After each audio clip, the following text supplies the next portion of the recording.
حضرت امام مالک رحمۃ اللہ علیہ کا مناظرہ ہوا ابو جعفر سے. جب مناظرہ ہو رہا تھا تو اس امیر المومنین کی مسجد نبوی میں ذرا آواز زیادہ ہونے لگی. امام مالک رحمۃ اللہ علیہ نے فرمایا سن تو نے قرآن کی آیت نہیں سنی کہ تمہاری آواز نبی کی آواز سے اونچی نہیں ہونی چاہیے؟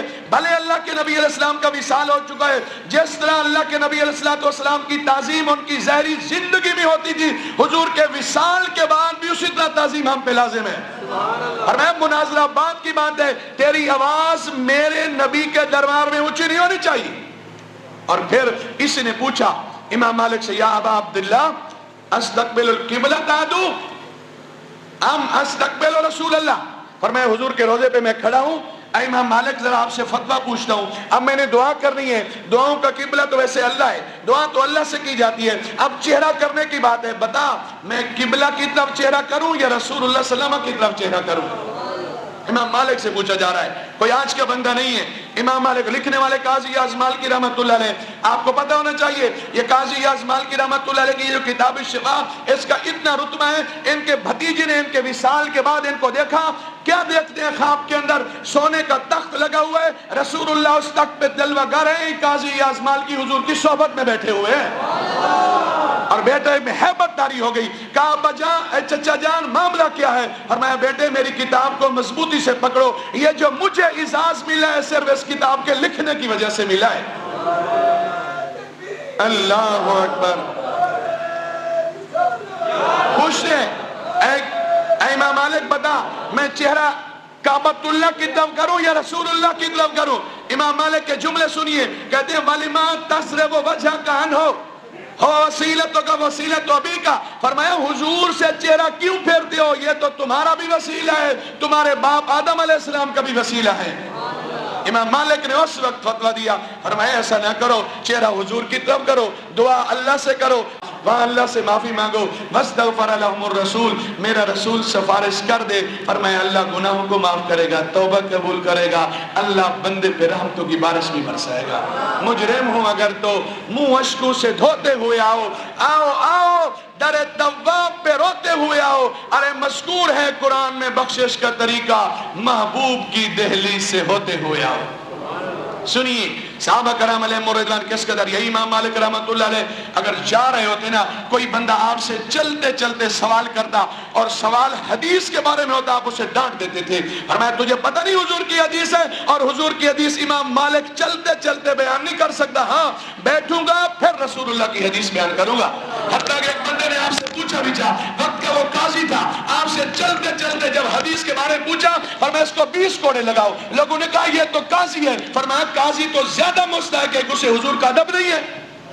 اور یہاں لکھا ہے امام مالک رحمت اللہ علیہ اگر گھر میں ہوتے نا، آپ کے پاس کوئی مسئلہ پوچھنے کے لیے آتا، آپ پہلے اپنے غلام لونڈی کو بھیجتے، جا کے پوچھ کے آؤ انہوں نے کیا پوچھنا ہے. اگر تو انہیں صرف مسئلہ پوچھنا ہوتا، آپ چلے آتے مسئلہ بتا دیتے. اگر وہ کہتے کہ وہ حدیث سننے آئے، کیا سننے آئے؟ حدیث پاک سننے آئے. یہ لفظ موجود ہے. امام مالک رحمت اللہ علیہ فرماتے اسے کو ذرا ٹھہر جائے. اب وہ بندہ ٹھہر گیا، داخلہ مغتسلہ، امام مالک غسل خانے میں جاتے، غسل کر دے، وَتَطَيَّبَ خوشبو لگاتے، وَلَبِسَ ثِيَابًا جُدُدًا عمدہ اور اعلیٰ قسم کا لباس پہنتے، وَتَعَمَّمَ امامہ سر پہ سجاتے، اور وَلَبِسَ سَاجَ اوپر سے چادر لیتے، وَوَضَعَ عَلَى رَأْسِهِ رِدَاءَهُ اپنے سر پہ چادر رکھتے، وَتَلَقَّى لَهُ مِنَ الْمِنْسَى پھر ایک خوبصورت منبر بنایا گیا تھا، صرف وہ اسی کام کے لیے تھا. جب رسول اللہ کی حدیث بیان کرتے، امام مالک اس منبر پہ بیٹھ کے حضور کا فرمان دیتے. اللہ اکبر یا رسول اللہ. بات یہاں بھی ختم نہ ہوتی، اس منبر اور اس منبر پہ صرف اسی وقت بیٹھتے جب رسول اللہ کی حدیث بیان کرنا ہوتی. اور بات کیا ہوتی؟ وَلَا يَزَالُ يُبَخِّرُ بِالْعَوْدِ حَتَّى يَفْرُغَ مِنْ حَدِيثِ رسول اللہ صلی اللہ علیہ وسلم. فرمایا جب تک امام مالک حضور کی حدیث بیان کرتے رہتے، خوشبو ادھر سے چلائی جاتی رہتی. فرمایا جب تک حضور کی حدیث بیان کرتا رہوں میرا جسم بھی پاک. اور ذہن میں رکھیے امام مالک رحمت اللہ علیہ نے کبھی بغیر وضو کے حضور کی حدیث بیان بھی نہیں کی ہے. اگر کبھی مجبوری ہوتی، پانی نہیں ہوتا تھا، پہلے تیمم کرتے، تیمم کرنے کے بعد پھر رسول اللہ صلی اللہ علیہ وسلم کی حدیث بیان کرتے تھے. اور یہی امام مالک رحمت اللہ علیہ کے بارے میں حضرت عبداللہ بن مبارک کہتے ہیں، کہتے کنت عند مالک وهو يحدثنا میں امام مالک کے پاس بیٹھا تھا اور امام مالک حدیث بیان کر رہے تھے. فَلَدْغَتُ أَقْرَبٌ 16 مرتاً، فرمایا بچھو نے 16 مرتبہ ڈسا، 16 مرتبہ ڈسا. لیکن وَهُوَ يَتَغَيَّرُ لَوْنُهُ وَيَصْفَرُّ، امام مالک کا رنگ بدل گیا، رنگ پیلا ہو گیا. لیکن وَلَا يَقْطَعُ حدیث رسول اللہ صلی اللہ علیہ وسلم، حضور کی حدیث کو بیان کرنا ختم نہیں کیا، اسی تسلسل کے ساتھ بیان کر رہے ہیں.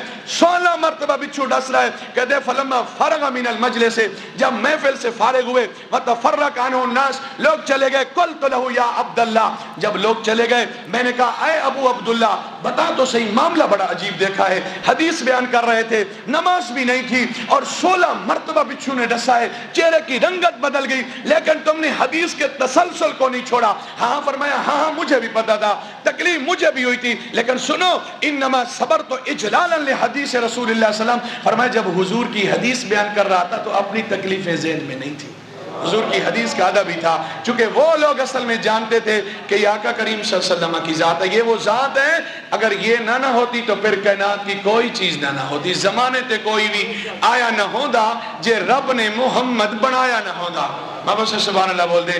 زمانے تے کوئی بھی آیا نہ ہوندا جے رب نے محمد بنایا نہ ہوندا.